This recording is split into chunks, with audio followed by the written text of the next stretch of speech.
Ira Wolfe, welcome back to Future Shock 2.0. We've heard lots and lots over the years about the gig economy. Where is that today after we've come out of the COVID pandemic, and where is it going? And this is really a story.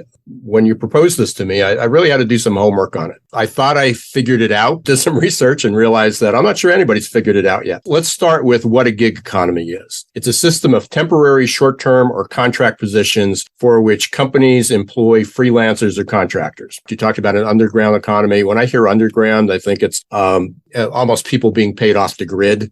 Or maybe they're being paid through crypto or however it is. But that probably fits under the big umbrella of the gig economy, of anybody who's working part-time, second jobs. You had a really, really interesting episode just recently with Odeon Capital, and they talked about the labor numbers. And although we had this 500,000 plus new jobs that were created in July, many of those were part-time jobs, and many of those were people taking a second job. Those fit under the gig economy. But when I did some research to say how big of a problem is this, or how big of an opportunity is this, I guess depending on which way you want to look at it, Pew Research had said that approximately 9% of the American workforce participated in gig work last year. Less than 10%, but it did create 5.7% of our US GDP. So that's pretty significant. If we lost 5% of the GDP because of that, so that's a significant part. But then I did some other research, and I found that 16% of Americans have earned money from online gig,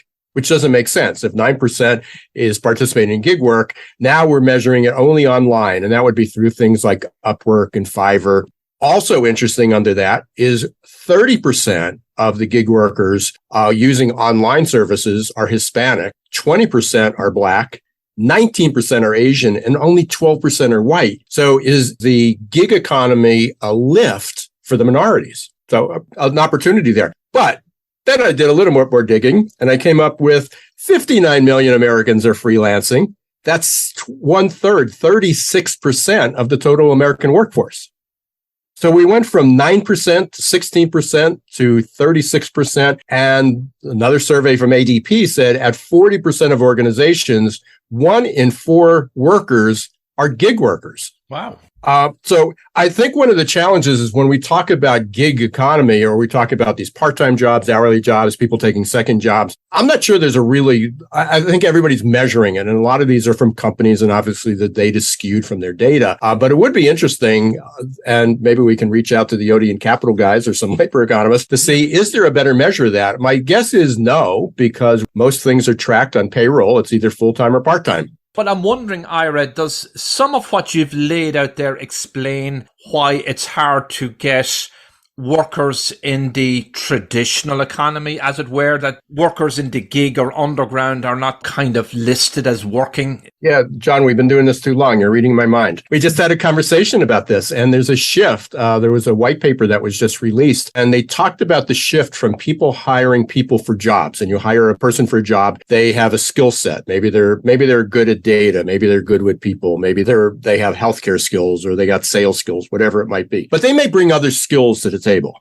One of the things that the gig economy, especially the online gig economy, did, it allowed people that they may be making a primary living one place, but they had other skills. So you could be a physician, but all of a sudden you said, I love doing graphic arts. I love writing. And you can go and sell those skills somewhere else. So the switch that is happening is we're based on a job culture, a job infrastructure.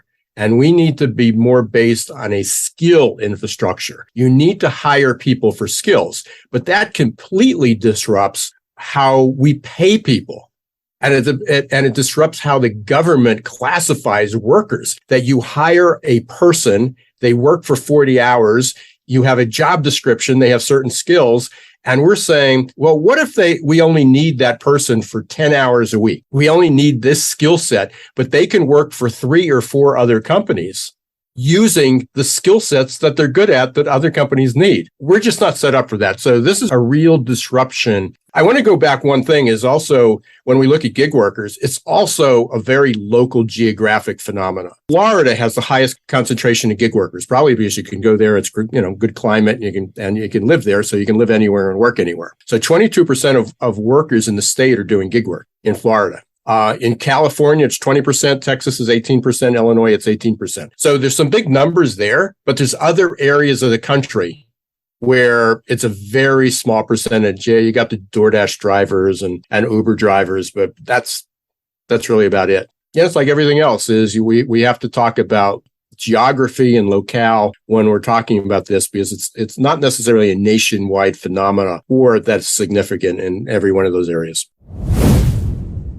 And as you just heard earlier, Ira Wolfe will be hosting a live stream with Jason Cochran along with Dick Beauvais and Matt Van Alstyne of Odeon Capital Group, who you can catch every week on the top-rated Odeon Capital Conversations podcast with yours truly. I'll also be on the live stream